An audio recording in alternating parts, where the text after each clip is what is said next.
नमस्कार। पिछली क्लास में हमने राजस्थान का भौतिक प्रदेश टॉपिक शुरू किया था और उसमें हमने पश्चिमी मरुस्थलीय प्रदेश का विस्तार से अध्ययन किया था। उम्मीद है आपको अच्छे से समझ में आया होगा। आज जो हमारा टॉपिक है वो है अरावली पर्वतीय प्रदेश। तो शुरू करते हैं आज का टॉपिक। आज का टॉपिक क्या है हमारा? अरावली पर्वतीय प्रदेश। अरावली पर्वतीय प्रदेश। दोस्तों, हम सब लोग जानते हैं कि अरावली जो है ये न केवल राजस्थान की बल्कि विश्व की सबसे प्राचीनतम पर्वतमालाओं में से एक है।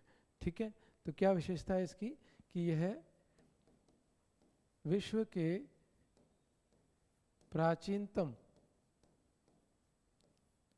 पर्वत मालाओं में से एक, विश्व के प्राचीनतम पर्वतमाला में से एक है। आई बात समझ? इसका जब निर्माण हुआ तो आप सब लोगों को पता है, हम लोग पढ़ चुके हैं इसके बारे में कि इसका निर्माण कब हुआ। इसका निर्माण हुआ प्री कैम्ब्रियन काल में। ये हमने पिछली क्लास में सही ढंग से बात की थी। इसमें प्री कैम्ब्रियन काल में जो है इसका निर्माण हुआ। जब इसका निर्माण हुआ तो ये वलित पर्वत के रूप में निर्मित हुई। यानी निर्माण के समय या क्या थी? ये वलित पर्वत थी। निर्माण के समय क्या थी? वलित पर्वत थी। ऐसा कहा जाता है, ऐसा माना जाता है कि जब इसका निर्माण हुआ तब ये हिमालय से भी बहुत ऊंची थी, लेकिन बाद में इसका लगातार आनाछादन हो गया। क्या वो भी लगातार आनाछादन हुआ? आनाछादन का क्या मतलब है? आनाछादन का मतलब है कि इसका अपक्षय और अपर्दन हुआ, यानी कटाव हुआ और उसका स्थानांतरण हुआ। तो क्या हुआ? अपक्षय और अपर्दन। अपक्षय यानी टूट फूट होना और अपर्दन यानी उसका स्थानांतरण होना। तो इस अपक्षय और अपर्दन या हम कहें आनाछादन के कारण इसका कटाव हुआ और कटाव होने के कारण इसकी हाइट बहुत कम होगी। और वर्तमान में ये कैसी है? वर्तमान में यह अवशिष्ट पर्वत है। क्या है? यह अवशिष्ट पर्वत है। वर्तमान में ये क्या है भाई? यह एक अवशिष्ट पर्वत है। ये ध्यान रखना। वर्तमान क्या है? ये अवशिष्ट पर्वत है। अवशिष्ट पर्वत है। अवशिष्ट पर्वत कहें तो रेजिड्यूअल माउंटेन है। रेजिड्यूअल माउंटेन वर्तमान में यह एक अवशिष्ट पर्वत है, हम कहें रेजिड्यूअल माउंटेन है। आगे बात समझो। अगर हम बात करें किसके तुल्य है भाई, तो ये जो अमेरिका का अपलेशियन है, अमेरिका का अपलेशियन पर्वत उसके समतुल्य है। अमेरिका के अपलेशियन पर्वत के समतुल्य है। किसके समतुल्य है? अमेरिका के अपलेशियन पर्वत के समान है या समतुल्य है। आई बात समझो? किसके समान है? अमेरिका के अपलेशियन पर्वत के समतुल्य। अगर हम इसके विस्तार की बात करें तो ये जो पर्वत श्रेणी है यह हमारे यहाँ राजस्थान के लगभग मध्य में स्थित है और राजस्थान को ये दो भागों में विभाजित करती है। इधर पश्चिमी राजस्थान, इधर पूर्वी राजस्थान। अगर हम कहें तो इसकी शुरुआत कहाँ से होती है? तो इसकी शुरुआत होती है खेड़ब्रह्म से। खेड़ब्रह्म ये कहाँ है? खेड़ब्रह्म ये गुजरात में है। खेड़ब्रह्म गुजरात में। और ये कहाँ तक जाती है? तो ये जाती है आपके रायसीना हिल्स दिल्ली तक। इसका विस्तार रायसीना हिल्स दिल्ली तक जो है इसका विस्तार है। अगर हम कहें इतनी में इसकी टोटल लंबाई कितनी है, तो अगर बात करें इसमें टोटल, तो इसकी जो टोटल लंबाई है वो है 692 किलोमीटर। यहाँ से लेकर यहाँ तक इसकी जो टोटल लंबाई है वो कितनी है? 692 किलोमीटर है। अगर बात की जाए कि राजस्थान में इसकी लंबाई कितनी है, तो अगर हम बात करें राजस्थान में, तो राजस्थान में जो इसकी लंबाई है वो है 550 किलोमीटर। कितनी है? 550 किलोमीटर इसकी लंबाई है। अगर देखें तो लगभग 80% हिस्सा जो है वो राजस्थान में है। किसका? अरावली का। इसलिए इसका राजस्थान में इसका अत्यधिक महत्व है। आगे बात समझो। ठीक है, अगर हम बात करें इस अरावली के निर्माण के या किससे निर्मित है, अरावली किससे निर्मित है, तो तो अरावली मुख्य रूप से दो प्रकार की चट्टानों से निर्मित है। क्या है अरावली? मुख्यतः एक तो हम जिसे कहते हैं Aravalli super group, Aravalli super group, और एक है आपके दिल्ली सुपर ग्रुप, ये हम कहें Delhi super group. Delhi super group चट्टानों से निर्मित है, दिल्ली सुपर ग्रुप चट्टानों से निर्मित है, चट्टानों से निर्मित है। अगर इसमें भी मुख्य रूप से कौन सा, तो मुख्य रूप से क्या है, तो अगर हम बात करें तो मुख्य रूप से ये जो दिल्ली सुपर ग्रुप है, मुख्य रूप से दिल्ली सुपर ग्रुप, तो इसमें भी कौन सी? क्वार्ट्जाइट, मुख्य रूप से दिल्ली क्वार्ट्जाइट चट्टानों से निर्मित है, क्वार्ट्जाइट चट्टानों से निर्मित है, क्वार्ट्जाइट चट्टानों से निर्मित है, दिल्ली क्वार्ट्जाइट चट्टानों से ये क्या है भाई? निर्मित है। आई बात समझे? अगर हम ऐसा देखें तो ये बात किसने कही? तो कहते हैं कि अरावली का भूगर्भिक अध्ययन, अरावली का भूगर्भिक अध्ययन जो है वो किसने किया? तो अरावली का भूगर्भिक अध्ययन किया A.M. हेरोन ने, A.M. हेरोन ने। और उन्होंने बोला कि अरावली का निर्माण Aravalli super group, Delhi super group, Ajabgarh चट्टानें जो हैं उनसे हुआ है। ठीक है, तो इसमें जो मुख्य रूप से वो कौन सी है वो हमें ध्यान रखना है, वो है दिल्ली सुपर ग्रुप। इसमें क्या है भाई? तो इनमें कौन कौन सी चट्टानें किससे निर्मित हुई है? तो जैसे आग्नेय चट्टानें, कौन सी भाई? आग्नेय चट्टानें। अगर हम बात करें तो कौन सी? ग्रेबो, नीस, सिस्ट, डोलोमाइट, डोलोमाइट, ग्रेनाइट,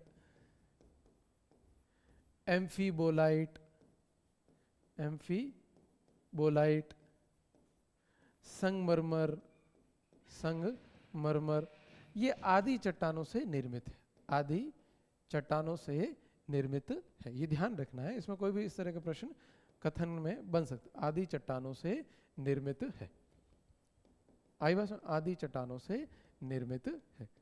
ठीक है, आई बात समझे? कितने आए? मुख्य रूप से जैसे आग्नेय चट्टानें हैं, ग्रेबो, नीस, सिस्ट, डोलोमाइट, ग्रेनाइट, एम्फीबोलाइट, संगमरमर आदि, इस प्रकार की चट्टानें इसमें देखने को मिलती है।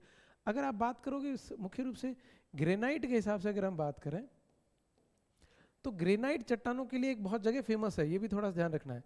ग्रेनाइट चट्टानों के लिए एक जगह फेमस है, वो है सेंदड़ा, सेंदड़ा। और सेंदड़ा कहाँ है? सेंदड़ा पाली में है। कहाँ पर है? सेंदड़ा पाली। ये ग्रेनाइट चट्टानों के लिए बहुत फेमस है।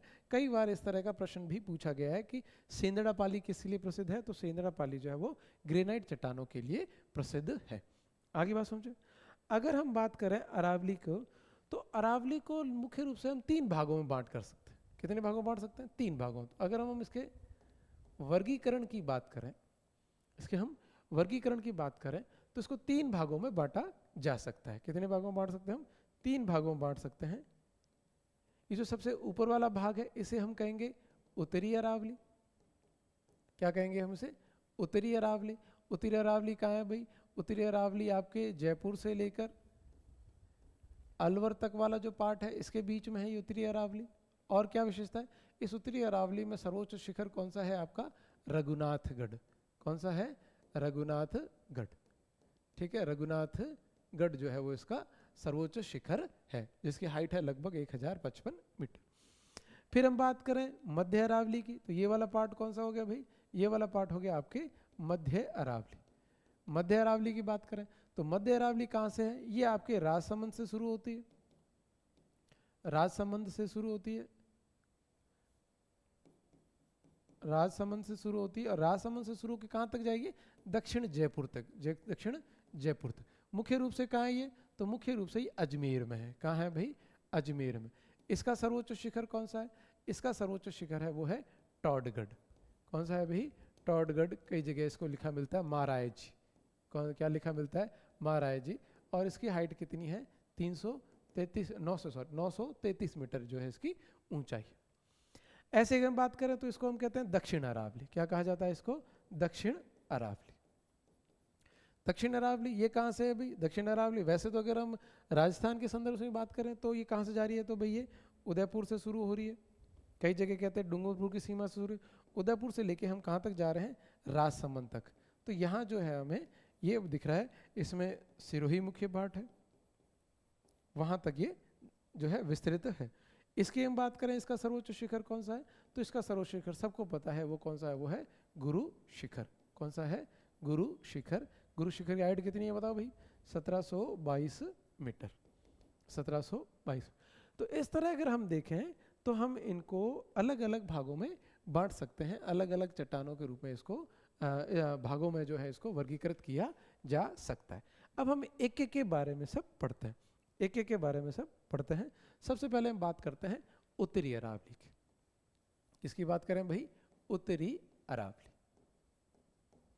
उत्तरी अरावली, अगर हम उत्तरी अरावली की बात करें तो उत्तरी अरावली का विस्तार, उत्तरी अरावली का विस्तार क्या है, उत्तरी अरावली का विस्तार है जयपुर, अलवर, दौसा, सीकर, इनमें विस्तृत है। ठीक है, किसमें भाई, जयपुर, अलवर, दौसा, सीकर, कुछ पार्ट इसका झुंझुनू में भी आता है, झुंझुनू आदि में जो है उत्तरी अरावली का विस्तार है। ठीक है, ये मुख्य रूप से किससे बनी है, तो ये जो उत्तरी अरावली है इसका निर्माण जो है मुख्य रूप से, इसका निर्माण मुख्य रूप से क्वार्ट्जाइट, क्वार्ट्जाइट और फाइलाइट चट्टानों से हुआ है। किसके हुआ है भाई, क्वार्ट्जाइट और फाइलाइट चट्टानों से हुआ है, फाइलाइट चट्टानों से हुआ है, चट्टानों से हुआ है। अब मजे की बात क्या है कि ये जो उत्तरी अरावली वाला भाग है ये सबसे ज्यादा बिखरा हुआ है।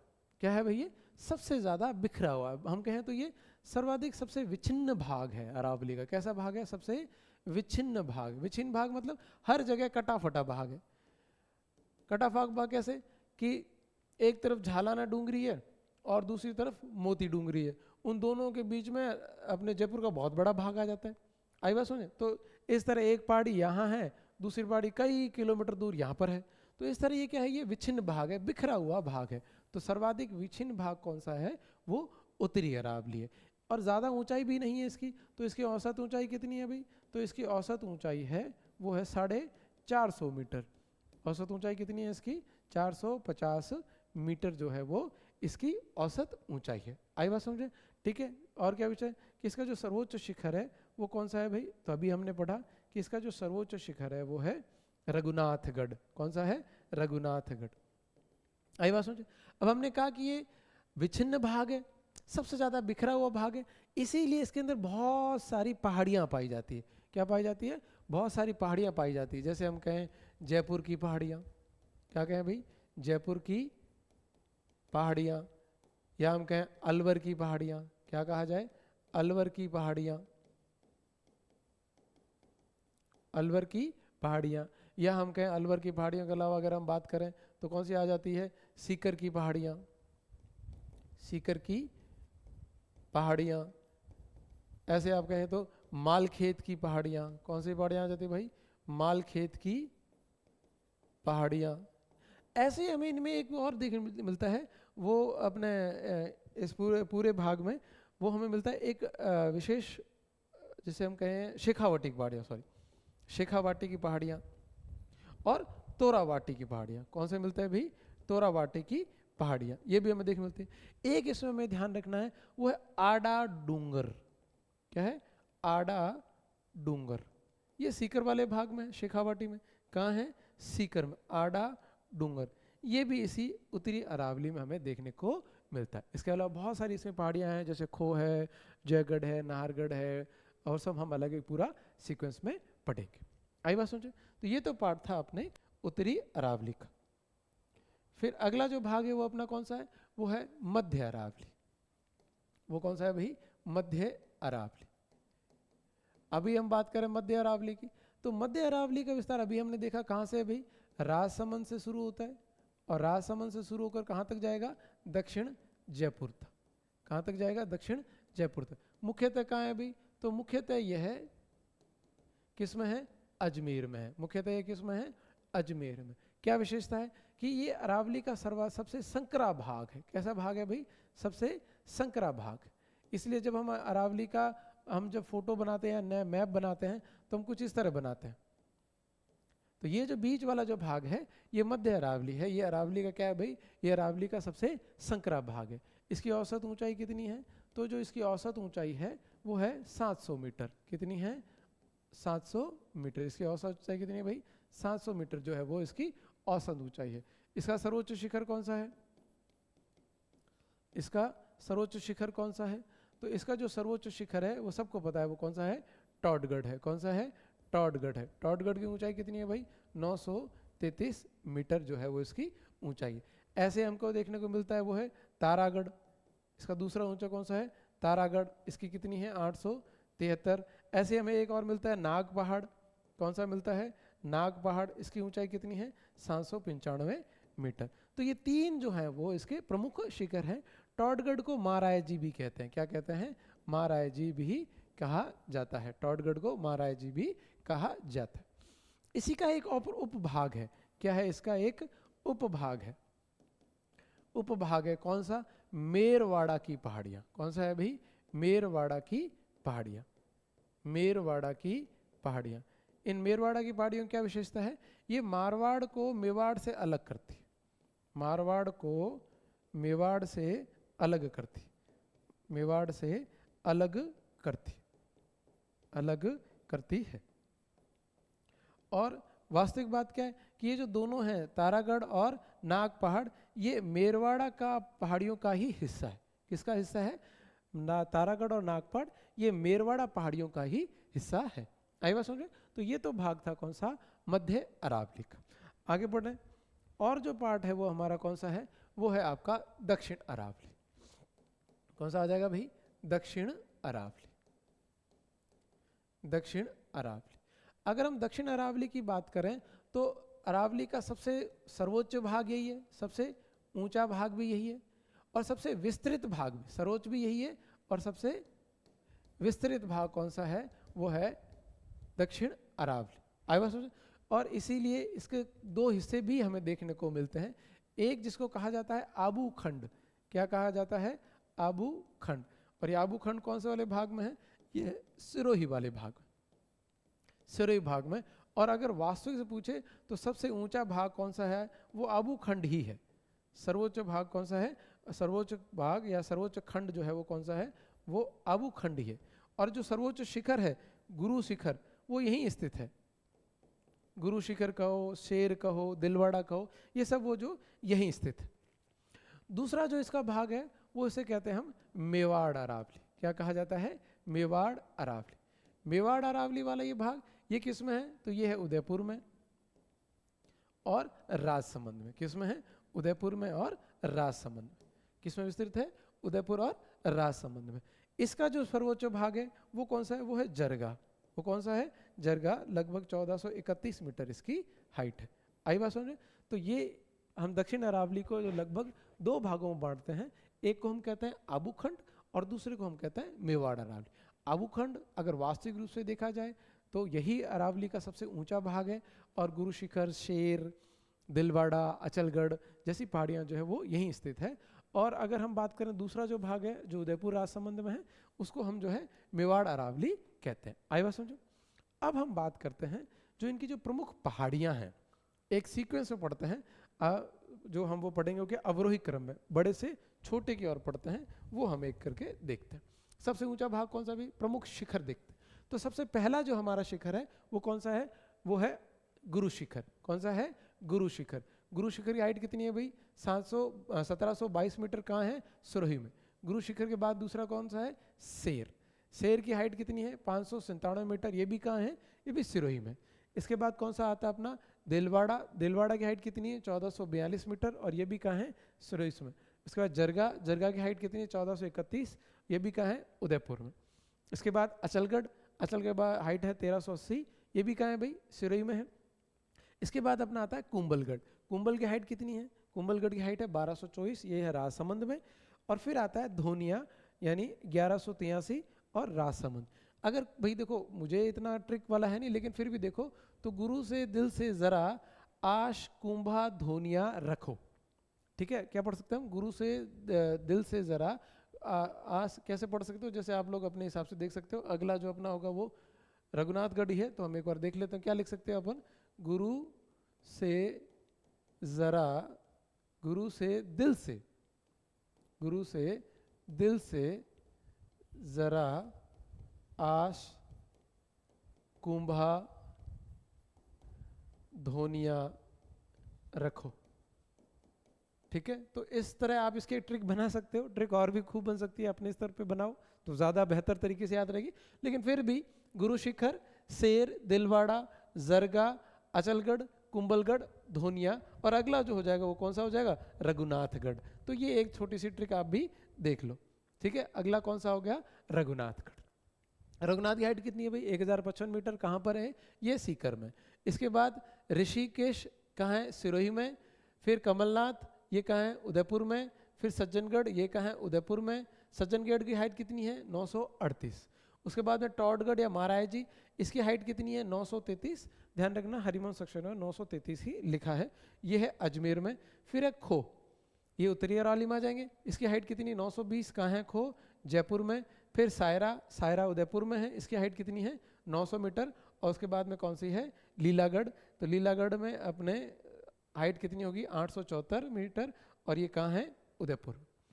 अगला हम बात करें तो कौन सा है भाई, तारागढ़। तारागढ़ अजमेर में है, हाइट कितनी है, 873। फिर है डोरा पर्वत, 869 जालोर में है। गोगुंदा 840, ये उदयपुर में है। इसराना भाकर 839 जालोर में है। नाग पहाड़, इसकी हाइट है 795, ये अजमेर में। हम जानते हैं लूनी नदी का उद्गम यहीं होता है। क्या होता है भाई, लूनी का उद्गम जो है वो यहीं से होता है। इसके बाद में बरवाड़ा, बरवाड़ा की हाइट है 786, और ये कहाँ है, ये जयपुर में स्थित। कहाँ स्थित है, जयपुर में स्थित है। इसके बाद है बाबाई, बाबाई की हाइट कितनी है, 780। ये बड़ा ही कंफ्यूजन है। हरिमोहन सक्सेना ये लिखते हैं कि ये है झुंझुनू में। क्या लिखते हैं, ये झुंझुनू में है। जबकि आपके एच.एस. शर्मा साहब जो हैं वो क्या बताते हैं, ये कहाँ है, जयपुर में। एक और बात, एक पेपर आया हुआ है आरपीएससी का, जयन का पेपर है जहाँ तक मुझे याद है, 2016 या 18 का पेपर है। उसमें जो है ये पूछा हुआ है बाबाई के बारे में, और बाबाई जो है कहाँ बताई हुई है, उसमें मानी हुई है, वो जयपुर में मानी हुई है। ठीक है, आगे बात करते हैं। उसके बाद में बिलाली, बिलाली की हाइट कितनी है, 775, ये अलवर में है। फिर है मनोहरपुरा, हालांकि मनोहरपुरा पूरा एक कस्बा है, उसके अंदर एक पहाड़ी है। इसकी हाइट कितनी है, 747 मीटर। कहाँ है ये, जयपुर में। फिर है रोजा भाकर, रोजा भाकर कहाँ है भी, 730 मीटर। कहाँ है ये, जालोर में। फिर आ जाए अपना बैराठ, बैराठ कहाँ है अपने, इसकी हाइट है 704, और ये कहाँ है अपने जयपुर में। वर्तमान जो है अपने जिला आ गया इसका कौन सा है, वो है कोटपुतली बहरोड। फिर हम बात करें सिरावास, सिरावास में इसकी हाइट कितनी है, 651, ये कहाँ है, अलवर में। फिर आता है अपना भानगढ़, इसकी हाइट है 649, ये भी अलवर में। जयगढ़ हम जानते हैं, जयगढ़ जयपुर में है, 648। जयगढ़ जो किला है वो यही है, जय बाण बनी हुई है वही है इसमें। ठीक है, उसके बाद कौन सा आता है, नाहरगढ़। नाहरगढ़ की हाइट कितनी है भाई, 599, ये उदयपुर में है। सॉरी, नाहरगढ़ जयपुर में है। नाहरगढ़ जहाँ 9 पासवानों के लिए एक जैसे 9 महल बने हुए हैं, वही। फिर अलवर किला 597, ये अलवर में है। झारोला भाकर, झारोला भाकर ये इसकी हाइट कितनी है, 588, ये जालोर में है। फिर है कोटड़ा, कोटड़ा कहाँ है अभी, 450, ये आपके उदयपुर में है। फिर है अपना लास्ट है, वो है ऋषभदेव। ऋषभदेव कहाँ है, उदयपुर में, और इसकी हाइट कितनी है, इसकी हाइट है अपनी 400 मीटर। ध्यान रखना इसको, ये विशेष रूप से ध्यान रखें। ऋषिकेश जो है वो सिरोही में है, और ऋषभदेव जो है वो उदयपुर में है। ये तो ये कुछ पहाड़ियाँ हैं जो हमें सीक्वेंस से ध्यान रखनी है। आई बात समझे। इसके अलावा अगर हम बात करें तो इसके अलावा हमें एक और देखना है कि अगर हम मैप के संदर्भ में देखें, मैप के संदर्भ में अगर हम देखें तो आप देखोगे कि, एक मिनट मैं इसको थोड़ा सही कर देता हूं। हाँ हाँ, यहाँ से हम आगे इसको ऐड कर सकते हैं। हाँ, यहाँ अगर हम मैप के हिसाब से देखें तो आप देखोगे कि इस अरावली पहाड़ के पश्चिम वाले भाग में, अरावली पहाड़ के पश्चिम वाले भाग में हमें एक और कुछ और पहाड़ियाँ देखने को मिलती है जहाँ इन्हें अलग अलग नाम से जाना जाता है। जैसे इसको एक तो कई जगह यहाँ लिखा मिलता है, क्या लिखा मिलता है कि ये है आबू सिरोही की पहाड़ियाँ। कई जगह क्या लिखा मिलता है भाई, आबू सिरोही की पहाड़ियाँ। इसको मैं मिटा देता हूँ, उसके बाद में एक बार फिर से इसको देखते हैं क्या कहा जाता है इसको भाई, आबू सिरोही की पहाड़ियाँ इसको कहा जाता है। आबू सिरोही की पहाड़ियाँ, ये आबू सिरोही की पहाड़ियाँ कहाँ हैं? ये इसके ठीक पश्चिम में स्थित है यहाँ। इसे हम क्या कहेंगे? इसे हम कहेंगे आबू सिरोही की पहाड़ियाँ। आबू सिरोही की पहाड़ी, आबू सिरोही पहाड़ियाँ, ठीक है, पर्वत श्रेणी कहते हैं पहाड़ी। इसके ठीक पास में यहाँ पर स्थित है वो है जसवंतपुरा की पहाड़ियाँ। कौन सी स्थित है भाई? जसवंतपुरा की पहाड़ियाँ। यहाँ कौन सी है? ये है जसवंतपुरा की पहाड़ियाँ, जसवंतपुरा पहाड़ियाँ, जसवंतपुरा पहाड़ियाँ। जसवंतपुरा पहाड़ियाँ कहाँ स्थित है? जसवंतपुरा पहाड़ियाँ आबू सिरोही पर्वत के पश्चिम वाले भाग। कहाँ है भाई? जसवंतपुरा की पहाड़ियाँ, जसवंतपुरा की पहाड़ियाँ कहाँ है? जसवंतपुरा की पहाड़ियाँ, जसवंतपुरा की पहाड़ियाँ। अगर जिला पूछे तो जालोर, अगर स्थिति पूछे तो कहाँ है? आबू सिरोही, आबू सिरोही पहाड़ियों के पश्चिम में, पहाड़ियों के पश्चिम, ठीक है। इसका सर्वोच्च शिखर कौन सा है? तो इसका जो सर्वोच्च शिखर है वो है आपके, सर्वोच्च शिखर जो है वो कौन सा है? वो डोरा पर्वत। कौन सा है भाई? डोरा पर्वत। डोरा पर्वत की हाइट कितनी है? 869 मीटर, ये हम सबको पता है, ठीक है। इसके जैसे ही आगे चलते हैं हम लोग, तो इसके आगे एक नदी चलती है, वो है जवाई नदी। कौन सी नदी है भाई? ये मैंने बहुत वैसे बना दी, लेकिन फिर भी ध्यान रखना इतनी लंबी नहीं जाती। कौन सी नदी है? जवाई नदी। जवाई नदी के ठीक दक्षिण में, जवाई नदी के ठीक दक्षिण में जो है यहाँ पर, जवाई नदी के ठीक दक्षिण में यहाँ पर जो है वो कौन सी पहाड़ियाँ स्थित है? वो है आपके जालोर की पहाड़ियाँ। कौन सी पहाड़ियाँ हैं? जालोर पहाड़ियाँ, जालोर पहाड़ियाँ, ठीक है। इन जालोर पहाड़ियों के अंदर जो पर्वत श्रेणियां हैं वो कौन सी है? देखो तो इसके क्या है? देखो जालोर पहाड़ियाँ, जालोर पहाड़ियाँ क्या है? तो जसवंतपुरा के पश्चिम में, जसवंतपुरा के, जसवंतपुरा पश्चिम ना कह के मैं लिखूं जवाई नदी के दक्षिण में, जवाई नदी के, जवाई नदी के दक्षिण में, दक्षिण में, ठीक है। इसमें कौन कौन से हैं? तो इसमें है रोजा भाकर। कौन सा है? रोजा भाकर। और कौन सा है? इसराना भाकर। कौन सा है? इसराना भाकर। और कौन सा है? झारोला भाकर। कौन सा है? इसराना भाकर और झारोला भाकर। यही हमने सीक्वेंस में पढ़ा था, अगर आप लोगों को पता हो तो, ठीक है। इसराना भाकर, रोजा भाकर और झारोला भाकर, ठीक है, याद रहेगा।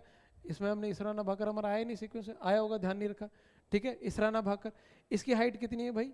इसकी हाइट है 839 मीटर, 839 मीटर। झारोला भाकर, रोजा भाकर, इसकी है, एक बार देख लेते हैं इसकी हाइट कितनी है। रोजा भाकर की 730 और झारोला भाकर की 588, तो इसकी कितनी है? 588 मीटर। और रोजा भाकर की कितनी है?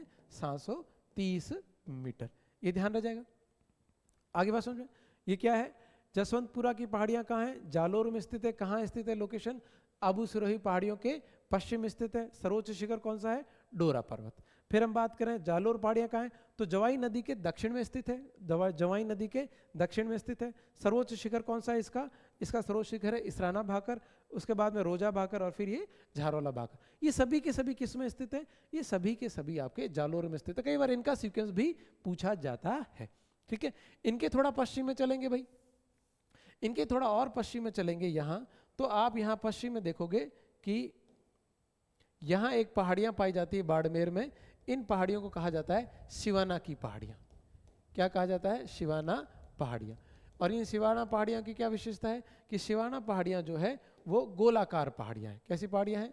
शिवाना पहाड़ियाँ कैसी है भाई? शिवाना पहाड़ियाँ ये गोलाकार पहाड़ियाँ। कैसी है पहाड़ियाँ? कैसी है भाई? गोलाकार पहाड़ियाँ, गोलाकार पहाड़ियाँ हैं। और इनका जो सर्वोच्च शिखर है वो कौन सा है? वो है नाकोड़ा पर्वत। कौन सा है? नाकोड़ा पर्वत। तो थोड़ा सा ध्यान रह जाएगा। एक बार फिर से मैप पे देखते हैं। देखो जसवंतपुरा की पहाड़ियाँ कहाँ हैं? इस अगर हम कहें आबू सिरोही पहाड़ियों के ठीक पश्चिम में, इनका सर्वोच्च शिखर कौन सा है? डोरा पर्वत। फिर इसके बाद में कौन सी? जालोर पहाड़ियाँ। जालोर पहाड़ियाँ कहाँ है? जवाई नदी के दक्षिण में। इनका सर्वोच्च शिखर कौन सा है? इसराना भाकर। फिर कौन सा आ जाएगा? रोजा भाकर और फिर झारोला भाकर। ऐसे हम देखते हैं सिवाना पहाड़ियाँ। सिवाना पहाड़ियाँ क्या विशेषता, कैसी पहाड़ियाँ, ये गोलाकार पहाड़ियाँ हैं। इनका सर्वोच्च शिखर कौन सा है, वो है आपके नाकोड़ा पर्वत। आगे बात समझे, ठीक है, आगे बढ़ते। अब हम हमारा जो अगला टॉपिक है वो है अरावली के प्रमुख पठार। इतनी बात मुझे उम्मीद है आप लोगों को समझ में आ गई होगी। इसके बाद हम देखते हैं अरावली के प्रमुख पठार। सबसे पहला जो पठार है वो है उड़िया पठार। कौन सा पठार है भाई, उड़िया पठार। उड़िया पठार, उड़िया पठार की क्या विशेषता है कि यह राजस्थान का सबसे ऊंचा पठार है। क्या विशेषता है इसकी, उड़िया पठार कहाँ स्थित है, ये सिरोही में स्थित है। और क्या विशेषता है इसकी, राजस्थान का सबसे ऊंचा पठार, राजस्थान का सबसे ऊंचा पठार है वो कौन सा है भाई, उड़िया पठार। राजस्थान का सबसे ऊंचा पठार कितना ऊंचा है भाई, इसकी हाइट है 1360 मीटर। कितनी हाइट है भाई, 1360 मीटर। और जब आप गुरु शिखर जाओगे, गुरु शिखर जब आप जाते हो तो गुरु शिखर के ठीक नीचे, नीचे वाले भाग के ऊपर जहाँ लगभग गाड़ियाँ अपनी जाती है, पार्क होती है, वो वाला जो भाग है वो कौन सा भाग है, वो है अपना उड़िया पठार। ठीक है, आई बात उसमें, उड़िया पठार क्या विशेषता है इसकी, राजस्थान का सबसे ऊंचा पठार है। इसके बाद नंबर 2 कौन सा है भाई, वो है आबू पर्वत। वो कौन सा है, आबू पर्वत। आबू पर्वत ये भी क्या है, ये भी एक आपके, इसका देखो इसका नाम है आबू पर्वत, लेकिन ये है क्या, ये एक पठारी संरचना है। क्या विशेषता है इसकी भाई, ये एक पठारी संरचना। ये भी कहाँ है, सिरोही में स्थित है, सिरोही में स्थित है। क्या विशेषता है कि ये लगभग 19 किलोमीटर लंबा, 19 किलोमीटर लंबा और 8 किलोमीटर चौड़ा पठार नुमा भाग है। कैसा भाग है भाई, पठार नुमा भाग, पठार नुमा भाग है, याद आ जाएगा। क्या है भाई, 19 किलोमीटर लंबा और 8 किलोमीटर चौड़ा पठार नुमा भाग है, जिसकी ऊंचाई कितनी है भाई, जिसकी ऊंचाई है 1200 मीटर। ऊंचाई कितनी है, 1200 मीटर। और ऊंचाई कितनी है, 1200 मीटर। और इसको जो है कई जगह हमें देखते हैं कि भूगोलवेता ये कहते हैं कि ये जो आकृति है, इस पठार की जो आकृति है, ये जो गुम्बद नुमा आकृति है, तो ये बैथोलिथ का उदाहरण है। तो इसकी आकृति कैसी है, गुम्बद नुमा, गुम्बद नुमा। तो ये किसका उदाहरण है, ये बैथोलिथ का उदाहरण है। इसको अंडरलाइन करें, ये बैथोलिथ का उदाहरण है। किसका उदाहरण है, बैथोलिथ का उदाहरण है। अगर हम बात करें इसकी स्थलाकृतिक दृष्टि से, क्या क्या लिखा है, तो अगर इसको स्थलाकृतिक दृष्टि से, स्थलाकृतिक दृष्टि से इसे इंसेलबर्ग भी कहा जा सकता है। इसे इंसेलबर्ग, इंसेलबर्ग, ये आप जब भौतिक भूगोल पढ़ रहे होंगे तो आप बहुत सारी संरचनाएं पढ़ोगे, ठीक है। तो इंसेलबर्ग की स्थलाकृतिक से इसको इंसेलबर्ग की संरचना भी कहा जा सकता है, संरचना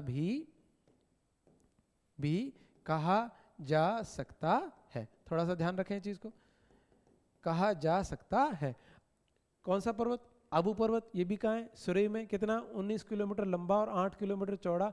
कैसी संरचना भी, पठार नुमा संरचना। और क्या विशेषता है कि ऊंचाई इसकी 1200 मीटर है और ये गुम्बद नुमा संरचना है, जो हमें बैथोलिथ का उदाहरण कह सकते हैं इसको। और स्थलाकृतिक दृष्टि से इसे हम जो है इंसेलबर्ग की संरचना के समान भी इसको मान सकते हैं। आगे बात समझे। अगला जो हमारा पठार है वह भौराट का पठार। कौन सा है, भौराट का पठार। अगला जो हमारा भाग है वो कौन सा है, भौराट का पठार। भौराट का पठार, भौराट के पठार की क्या विशेषता है, भौराट का पठार कहाँ स्थित है, ये कुंभलगढ़, कुंभलगढ़ राजसमंद से, कुंभलगढ़ राजसमंद से गोगुंदा, गोगुंदा का है उदयपुर के मध्य स्थित पठार है, के मध्य स्थित पठार, मध्य स्थित पठार है। कहाँ स्थित है भाई, ये कुंभलगढ़ राजसमंद से गोगुंदा उदयपुर के मध्य स्थित पठार है। क्या विशेषता है भाई, ये राजस्थान का दूसरा सबसे ऊंचा पठार है, राजस्थान का दूसरा सबसे ऊंचा पठार, सबसे ऊंचा पठार है। कितनी हाइट है भाई, लगभग इसकी जो हाइट है वो है 1225 मीटर। कितनी हाइट है? 1225 मीटर। और क्या मिलता है कि जो जरगा पर्वत है, उदयपुर वाला जरगा पर्वत है, वो यहीं स्थित है, वो यहीं स्थित है। जो जरगा पर्वत है वो कहाँ है भाई? वो यहीं स्थित है। किसके बारे में बात कर रहे हैं अपन? भोराट के पठार के बारे में। आगे बात समझे। अगला जो पठार है वो है हमारा भोमट का पठार। कौन सा है? भोमट का पठार। भोमट का पठार कहाँ पर है? उदयपुर में और डूंगरपुर में। अगर पूछे कोई एक जिला के कुछ में है तो मुख्यतः कहाँ है भाई? डूंगरपुर में। कहाँ पर स्थित है भाई? डूंगरपुर में स्थित है। क्या विशेषता है? यहाँ भील जनजाति अधिक पाई जाती है। कौन सी जनजाति अधिक पाई जाती है? भील जनजाति अधिक पाई जाती है, इसीलिए यहाँ इनकी भाषा के आधार पर इसका नाम क्या पड़ा? भोमट पठार। तो भील जनजाति अधिक पाई जाती है, भील जनजाति अधिक पाई जाती है, ये हमें थोड़ा सा ध्यान रखना। ठीक है, आगे हम बात करें। इसी पेज को एक और फिर से हम लोग कॉपी कर लेते हैं। पेज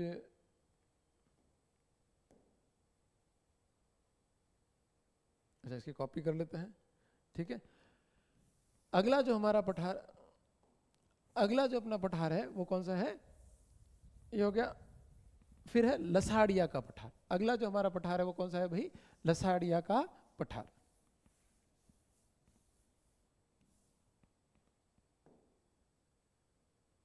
लसाड़िया का पठार कौन सा है हमारा? अगला लसाड़िया का पठार।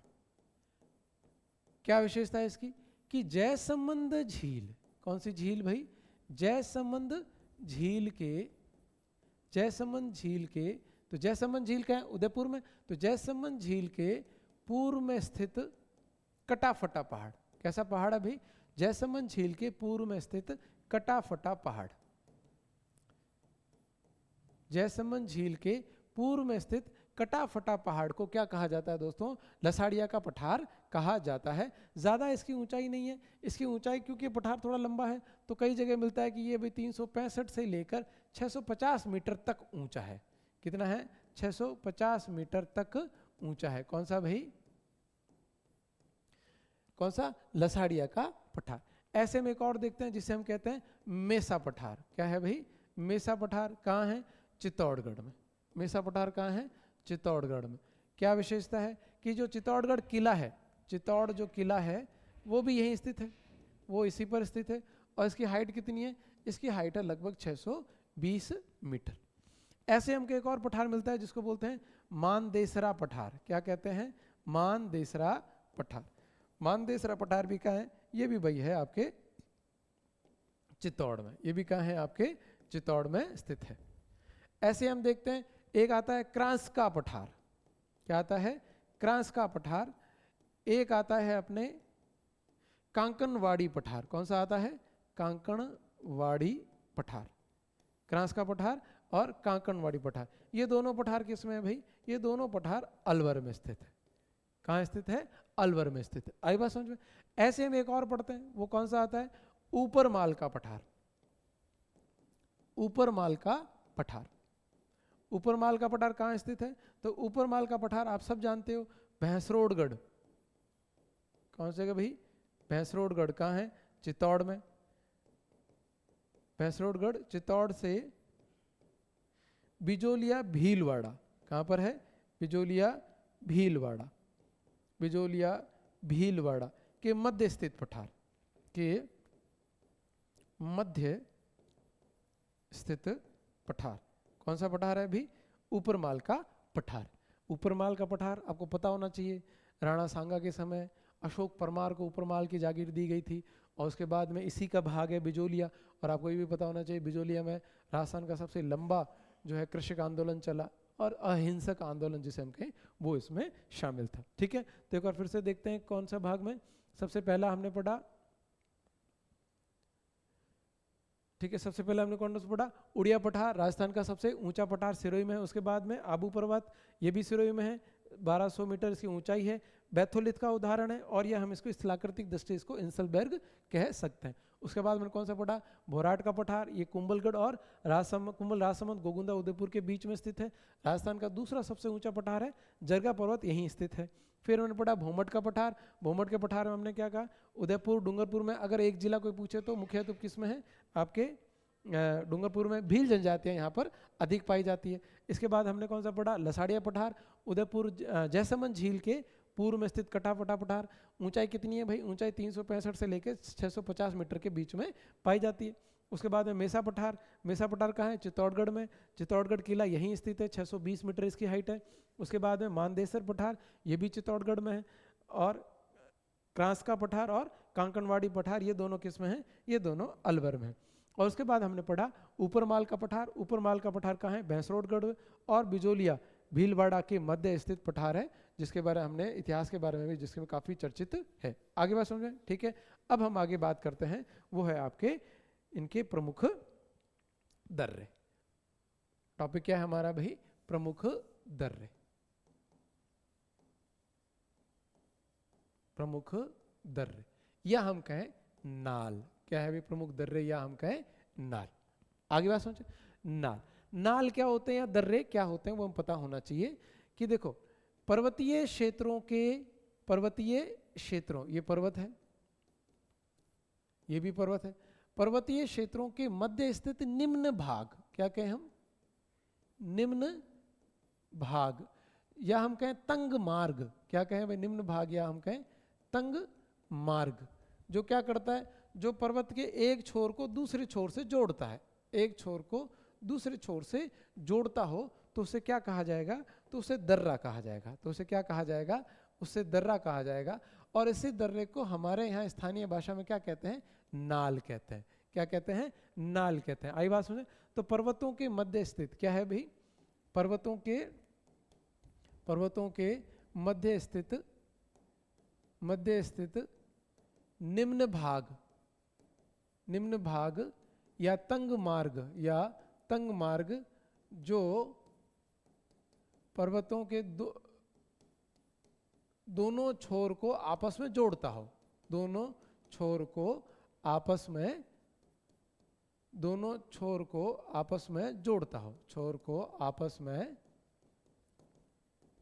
में जोड़ता है, तो उसे हम क्या कहते हैं, दर्रा कहते हैं या नाल कहते हैं। हमारे यहाँ सामान्यतः राजस्थानी भाषा में कहें या हम पर्वतीय क्षेत्र में जाएं तो हाँ यहाँ नाल कहते हैं। भारत के संदर्भ में अगर बात करोगे हिमालय क्षेत्र में वहाँ तो ला शब्द यूज करते हैं, जैसे जोजिला, बरजुला, खांगदुला, खारदुंगला, बोमडीला, इस तरह बहुत सारे शब्दों का प्रयोग किया जाता है। इनमें हम बात करते हैं तो सबसे पहला जो है वो है बरनाल। बरनाल कहाँ स्थित है, ये ब्यावर में स्थित है। कहाँ स्थित है, ब्यावर में स्थित। क्या विशेषता है कि ये मारवाड़ में क्या हो जाएगा, जोधपुर, मारवाड़ को मेरवाड़ा से जोड़ता है। किससे जोड़ता है भाई, मेरवाड़ा से जोड़ता है। और क्या विशेषता है, जो NH14 है वो यहीं से चलता है। कौन सा मार्ग गुजरता है भाई, NH14 जो मार्ग है वही यहीं से गुजरता है। आई बात समझे। इसी तरह दूसरा अगर हम बात करें तो आता है आपका देसूरी नाल। कौन सा आता है आपका, देसूरी नाल। देसूरी हम सब जानते हैं कहाँ है भाई, पाली में स्थित है। देसूरी नाल कहाँ स्थित है, देसूरी नाल पाली में स्थित है। देसूरी नाल पाली क्या विशेषता है इसकी, कि ये जो है ये पाली को चार भुजानाथ मंदिर है। चार भुजानाथ मंदिर कहाँ है, राजसमंद में। कहाँ पर है भाई, राजसमंद में। तो चार भुजानाथ मंदिर राजसमंद को जोड़ता है, को आपस में जोड़ता है। आगे बात समझे। तो कौन सा भाई, देसूरी नाल पाली में स्थित है। पाली के चार भुजानाथ मंदिर राजसमंद से जोड़ता है। कौन सा, देसूरी। फिर हम बात करते हैं अगला, इसको हटा देते हैं एक बार। वो है आपका अगला टॉपिक कौन सा है भाई, उसे अगला बार कौन सा है, वो है पगलिया नाल। क्या कहते हैं, पगलिया नाल। पगलिया नाल को और क्या कहा जाता है, जीलवा नाल। क्या कहा जाता है, जीलवा नाल। क्या कहा जाता है भाई, जीलवा नाल। पगलिया जीलवा नाल कहाँ है, ये राजसमंद में। ये कहाँ पर स्थित है, राजसमंद में। क्या विशेषता है इसकी, कि ये जो मारवाड़ है, पाली वाला भाग, पाली को मेवाड़, मेवाड़ कौन सा भाई, राजसमंद, मेवाड़ कौन सा, राजसमंद, मारवाड़ को मेवाड़ से जोड़ता है। क्या विशेषता है इसकी भी, मारवाड़ को मेवाड़ से जोड़ता है। कौन सा भी, पगलिया नाल, या हम कहें इसको जीलवा नाल भी कह सकते हैं। अगला कौन सा है, अगला हाथीगुड़ा का नाल, हाथीगुड़ा का नाल। हाथीगुड़ा का नाल कहाँ है भाई, ये राजसमंद में, हाथीगुड़ा का नाल कहाँ है भाई, राजसमंद में। तो क्या करता है, ये जो गोगुंदा है, गोगुंदा, गोगुंदा कहाँ है, उदयपुर में, ये गोगुंदा उदयपुर को राजसमंद से जोड़ता है। किससे जोड़ता है, गोगुंदा उदयपुर को ये राजसमंद से जोड़ता है। कौन सा भाई, हाथीगुड़ा का नाल। अगला कौन सा है, अगला है फुलवारी की नाल। अगला कौन सा है भाई, अगला है आपके फुलवारी की नाल। फुलवारी की नाल कहाँ है, ये कोटड़ा में है। कोटड़ा कहाँ है, उदयपुर में। कोटड़ा कहाँ है, उदयपुर में। क्या विशेषता है भाई इसकी, इसकी जो विशेषता है कि भाई इससे सोम, मानसी, वांकल तीनों नदियां यहां से गुजरती, सोम, मानसी और वांकल तीनों नदियां यहां से गुजरती, मानसी, वांकल तीनों नदियां यहां से गुजरती है, नदियां यहां से गुजरती है, तीनों नदियां यहां से गुजरती है। किससे भाई, सोम, मानसी, वांकल से यहां से गुजरती है। ठीक है, कैसे, फुलवारी के नाल से। ऐसे अगर हम और बात करें, ठीक है, हमने कौन कौन सा पढ़ लिया भाई, हमने आपके सबसे पहले हमने बात की कौन से दर्रे की, बर्न नाल की, उसके बाद देसुरी नाल की, फिर पगलिया नाल, फिर हाथीगुड़ा का नाल, फिर उसके बाद हम देखते हैं ढेबर नाल। कौन सा देखें, ढेबर नाल। ढेबर नाल कहाँ है, तो देखो जयसमंद, जयसमंद कहाँ है, राजसमंद में, उदयपुर में। ढेबर नाल उदयपुर। क्या विशेषता है कि जो जयसमंद झील है, जयसमंद झील वो इसी दर्रे में स्थित है, इसी नाल में स्थित है। और जयसमंद झील में यहीं से कौन सी नदी गिरती है, गोमती नदी गिरती है। जयसमंद झील में गोमती नदी यहीं से गिरती है। ठीक है, इसीलिए जयसमंद झील को ढेबर झील कहते हैं। क्या कहते हैं, बहुत नीचे लिख दिया शायद, क्या कहा जाता है, इस जयसमंद झील को ढेबर झील कहा जाता है। आगे बात समझो, क्या कहा जाता है इसको, ढेबर झील कहा जाता है। ठीक है, आगे बात करते हैं। आगे हम ये मोटे मोटे तौर पर हमने पढ़ लिए, आगे हम कुछ प्रमुख अपने नाल देख लेते हैं जो हमें एक एक करके समझ में आ जाए। जैसे हम कुछ देखते हैं आपके उदयपुर के, उदयपुर हम देखते हैं एक आता है केवड़ा नाल। क्या आता है, केवड़ा नाल। इसी तरह एक आता है हाथी नाल। क्या आता है, एक तो केवड़ा नाल, एक क्या आता है भाई, हाथी नाल। एक तो केवड़ा नाल, एक कौन सा आता है, हाथी नाल, एक आता है चीरवा नाल। कौन सा आता है, चीरवा नाल। एक आता है देबारी नाल। कौन सा आता है, देबारी नाल, देबारी नाल। ये सब किस में आते हैं, ये सब उदयपुर में आते हैं। ठीक है, ऐसे अगर हम बात करें राजसमंद में, तो राजसमंद में एक आता है कमली नाल, इसको खामली नाल भी बोलते हैं। क्या बोलते हैं, खामली नाल, कमली नाल या खामली नाल भी कहते हैं। यह एक आता है गोरम नाल, गोरम घाट, गोरम घाट। गोरम घाट बहुत फेमस जगह है। किस लिए फेमस जगह है भी गोरम घाट, गोरम घाट फेमस जगह है कि यहाँ आपके एक ट्रेन चलती है जो आपके भाप के इंजन से चलती है। ठीक है, पर्यटक स्थल है, तो काफ़ी फेमस है गोरम घाट। ये भी किस में आ जाता है, आपके राजसमंद में। ऐसे ही हमारे यहाँ पर है एक है वो दिवेर नाल। कौन सा फेमस है भाई, वो है दिवेर नाल। ऐसे अगर हम बात करें और आता है जैसे सोमेश्वर नाल, सोमेश्वर नाल। सोमेश्वर नाल किस में है, पाली में। कौन सा आता है, सोमेश्वर नाल। देसुरी नाल हम पढ़ चुके हैं, देसुरी का है भाई, पाली में। देसुरी नाल भी पाली में, सोमेश्वर नाल भी पाली में। ऐसे हम पढ़ते हैं सुरा घाट, सुरा घाट। ऐसे हम पढ़ते हैं शिवपुरा घाट, शिवपुरा घाट। ऐसे हम पढ़ते हैं परवेरिया नाल, क्या पढ़ते हैं भाई, परवेरिया नाल। ऐसे हम पढ़ते हैं रूपा घाट, क्या पढ़ते हैं, रूपा घाट। ऐसे हम पढ़ते हैं पीपरली दर्रा, क्या पढ़ते हैं, पीपरली दर्रा।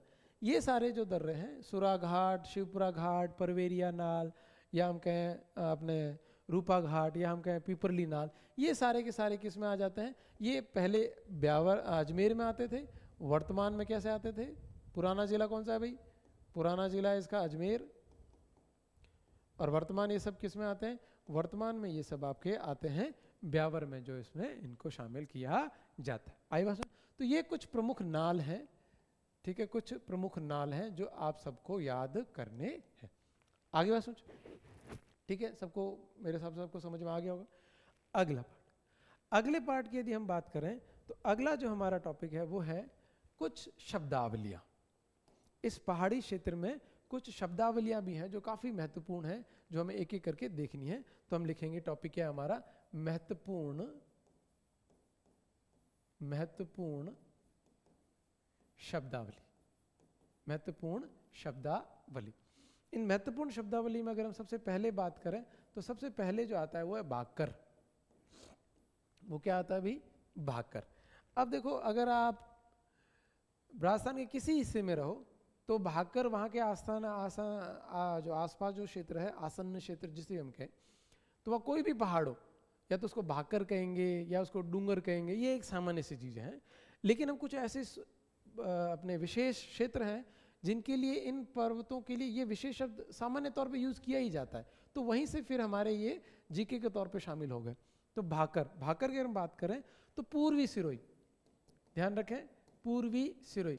देखो आप गाइडों में कई जगह पढ़ोगे तो यहाँ दक्षिणी सिरोही भी लिखा मिलेगा, ध्यान रखें। एच.एस. शर्मा साहब लिखते हैं कि पूर्वी सिरोही के, पूर्वी सिरोही में स्थित ऐसे कैसे पर्वत स्कंद, पूर्वी सिरोही में स्थित तीव्र ढाल वाले, कैसे भाई, तीव्र ढाल वाले पर्वत स्कंद या कटक, पर्वत स्कंद या कटक को स्थानीय भाषा में क्या कहते हैं, को स्थानीय भाषा में क्या कहा जाता है, को स्थानीय भाषा में भाकर कहते हैं। क्या कहते हैं, भाकर। कैसे, ऐसे जो तीव्र ढाल वाते हो, तीव्र ढाल वाले पर्वत, कैसे पर्वत भाई, जिनका ढाल कैसा हो, तीव्र ढाल। तो तीव्र ढाल वाले जो पर्वत होते हैं उनको क्या कहा जाता है, उनको भाकर कहा जाता है। ऐसे हम बात करें तो एक आता है गिरवा, क्या आता है, गिरवा। गिरवा क्या होते हैं, गिरवा आपके होते हैं जो आपके उदयपुर जो बेसिन है, क्या वह भी, उदयपुर बेसिन, उदयपुर बेसिन के चारों तरफ स्थित, उदयपुर बेसिन के चारों तरफ स्थित पर्वत स्कंद, चारों तरफ स्थित पर्वत स्कंद या पर्वत जो क्षेत्र है, ये किस रूप में, तस्तरी नुमा रूप में, चारों तरफ स्थित, इसको हम परिभाषा से लिखते, चारों तरफ तस्तरी नुमा आकार में स्थित पर्वत, चारों तरफ तस्तरी नुमा आकार में स्थित पर्वत स्कंद, पर्वत स्कंद, ये क्या कहलाते हैं, ये आपके कहलाते हैं, इनको गिरवा कहा जाता है। तो हमने क्या कहा, एक तो भाकर होता है, एक गिरवा होता है, इसके अलावा कुछ इंपॉर्टेंट शब्दावली होती है। इसके अलावा हम बात करें तो एक आता है देशहरो, इसके अलावा कौन सा आता है, इसके अलावा आता है देशहरो, ठीक है, देशहरो। देशहरो क्या है भाई, देशहरो उदयपुर में जरगा और रागा पर्वत के बीच में स्थित निम्न भूमि, इसे हम कहेंगे हरा भरा क्षेत्र, हरा भरा क्षेत्र क्या कहलाता है, ये देशहरो कहलाता है। क्या कहलाता है, देशहरो कहलाता है। तो क्या है, उदयपुर में स्थित है। कहाँ स्थित है देशहरो, उदयपुर में। उदयपुर में जरगा व रागा पर्वतों के बीच में, रागा पर्वतों के बीच में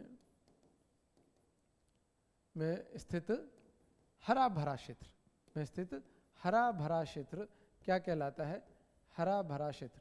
मैं बार बार पूरी स्क्रीन आपके लिए खाली रख रहा हूँ कि अगर आप चाहो तो उसका स्क्रीनशॉट भी ले सकते हो, कोई दिक्कत नहीं। तो हरा भरा क्षेत्र है वो क्या कहलाता है, आपके देशारोग्य कहलाता है। अगला आगे शब्द देखते हैं वो है मगरा। मगरा सामान्य तौर पर अगर हम पश्चिमी राजस्थान की बात करें तो पश्चिमी राजस्थान में तो क्या है कि जो समतल भाग थोड़ा सा उठा हुआ ऐसा पथरीला नुमा जो क्षेत्र होता है उसको मगरा कहा जाता है, ठीक है। ऐसा यही है, लेकिन यहाँ जगह विशेष है। जैसे उदयपुर, उदयपुर के उत्तर पश्चिम, उदयपुर के उत्तर पश्चिम में स्थित ऊंचा भाग, स्थित ऊंचा भाग, या हम कहें पर्वतीय भाग। कैसा भाग, पर्वतीय भाग, ऊंचा भाग या पर्वतीय भाग, ये क्या कहलाते हैं, ये कहलाते हैं आपके, इसको मगरा कहा जाता है, ठीक है दोस्तों। तो ये तो हमने पढ़ा। अब तो क्या पढ़ लिया हमने, अरावली के विषय अपने सामान्य जानकारी प्राप्त की, उसके बाद में हमने अरावली के प्रमुख पर्वत देखे और हमने प्रमुख पठार देखे, दर्रे देखे। अब हमने जो अरावली से संबंधित महत्वपूर्ण शब्दावली है वो देखी। अब हम एक और टॉपिक देख लेते हैं लगा, तो वो है अरावली से संबंधित महत्वपूर्ण अन्य जो महत्वपूर्ण छोटी छोटी पहाड़ियां हैं उनके बारे में हम बात करते हैं। तो हमारा क्या है अगला टॉपिक, अन्य महत्वपूर्ण पहाड़ियां। अन्य महत्वपूर्ण पहाड़ियां क्या है अन्य महत्वपूर्ण पहाड़ियों में, तो जैसे हम लोग कई पढ़ते हैं, एक आता है त्रिकुट पहाड़ी। त्रिकुट पहाड़ी, त्रिकुट पहाड़ी कहाँ है, ये जैसलमेर में। त्रिकुट पहाड़ी कहाँ है, जैसलमेर में। जैसलमेर जो किला है वो यहीं स्थित है, जैसलमेर किला जो है वो यहीं स्थित है, ठीक है। कमेंट में बताना जैसलमेर किले को क्या कहते हैं। ऐसे ही त्रिकुट पर्वत, त्रिकुट पर्वत, त्रिकुट पर्वत बहुत आस्था की दृष्टि से बहुत फेमस है। कहाँ है ये, करौली में। क्यों, क्योंकि जो केला माता है उनका मंदिर जो है वो यहीं स्थित है। आई बस त्रिकुट पर्वत के ऊपर। ऐसे अगर हम देखें तो चिड़िया टूक का पर्वत, चिड़िया टूक पर्वत या चिड़िया टूक पहाड़ी। चिड़िया टूक पहाड़ी कहाँ है, जोधपुर में। कहाँ है, जोधपुर में। और जोधपुर का जो किला है वो यहीं स्थित है, कहाँ, चिड़िया टूक के वाली इसी पहाड़ी में स्थित है। ऐसे अगर आप पढ़ोगे तो सूंधा माता, सूंधा माता, सूंधा माता कहाँ है, सूंधा माता आपके जालोर में है। इसको मैं सूंधा पर्वत कर देता हूँ, सूंधा पर्वत। ये कहाँ है, ये जालोर में है। क्या है यहाँ, यहाँ सूंधा माता का मंदिर है। ये क्या है भाई, यह क्या है, सूंधा माता का मंदिर है। ऐसे अगर हम बात करें कुछ जैसे महादेव डूंगरी, महादेव डूंगरी, महादेव डूंगरी, गणेश डूंगरी, महादेव डूंगरी, गणेश डूंगरी, भीम डूंगरी, इसकी बात करें भीम डूंगरी, या हम बात करें बीजक पहाड़ी, बीजक पहाड़ी। ये सब की सब अब किस में आ गए, ये सब की सब अब कोटपुतली बहरोड में आ गए, कोटपुतली बहरोड में आ गए। पहले ये किस में थे भाई, तो पुराना जिला कौन सा था, पुराना जिला था जयपुर। पुराना जिला कौन सा था, जयपुर। पुराना जिला कौन सा था भाई, जयपुर। अब ये सब किस में आ गए हैं, कोटपुतली बहरोड में। ऐसे आप देखोगे तो आपको मिलेगा आपने मोती डूंगरी, क्या मिलेगा, मोती डूंगरी। ऐसे आपको मिलेगा आपके झालाना डूंगरी, झालाना डूंगरी, झालाना डूंगरी। ऐसे आप पढ़ोगे तो आएगा कि आपका सेवर पहाड़ी, सेवर पहाड़ी। ऐसे आप देखोगे तो आएगा ईगल पहाड़ी, ईगल चील पहाड़ी जो है, ईगल हिल्स, ईगल हिल्स, जैसे हम कहें चील पहाड़ी, चील पहाड़ी। तो ये सब की सब किस में आ जाती है, ये सब की सब आपके आ जाती है जयपुर में, ये सब की किस में आ जाती है, जयपुर में। ऐसे अगर हम देखें तो आता है मोती मगरा, मोती मगरी कहो या मोती मगरा कह दो, ठीक है। फिर हम कहें हिरण मगरी, ये मोती मगरी है, हिरण मगरी। ऐसे हम कहते हैं माछला मगरा, क्या कहते हैं भाई, माछला मगरा। ये सब के सब किस में आ जाते हैं, ये जैसे रागा जरगा, रागा, रागा पर्वत, जरगा पर्वत, एक आता बीछा मेड़ा की पहाड़ियां, बीछा मेड़ा की पहाड़ियां, बीछा मेड़ा पहाड़ियां, ये सब की किस में आ जाएगी, ये सब उदयपुर में आ जाएगी। ये सब किस में आ जाते हैं दोस्तों, तो ये सब उदयपुर में आ जाते हैं। ऐसे अगर हम बात करें तो हमें और भी कुछ दे मिलते, जैसे आपके एक आता बीजासन पर्वत, बीजासन पर्वत ये कहाँ है, ये भीलवाड़ा में, ये कहाँ है भाई, भीलवाड़ा में। लेकिन कहें बिजराल पर्वत, बिजराल पर्वत तो ये कहाँ है, ये राजसमंद में है। बिजराल पर्वत कहाँ है, राजसमंद में। खमनोर पहाड़ियां, खमनोर पहाड़ियां ये कहाँ है, ये भी राजसमंद में। ऐसे यदि पूछे आपसे आडावाल पर्वत, आडावाल पर्वत, तो आडावाल पर्वत कहाँ है, ये बूंदी में है। ऐसे यदि कोई बात करे काला भूरा डूंगर, काला भूरा डूंगर, तो काला भूरा डूंगर कहाँ है, ये पाली में है। पाली में कहाँ, पाली में लूनी बेसिन के पूर्व में, लूनी बेसिन के पूर्व में, लूनी बेसिन के पूर्व में। तो ये कुछ अन्य महत्वपूर्ण पहाड़ियां हैं जिनके बारे में आपको थोड़ी जानकारी होनी चाहिए। ठीक है दोस्तों, तो एक बार हम फटाफट देख लेते हैं कि आज हमने क्या देखा। शुरू से बात करते हैं।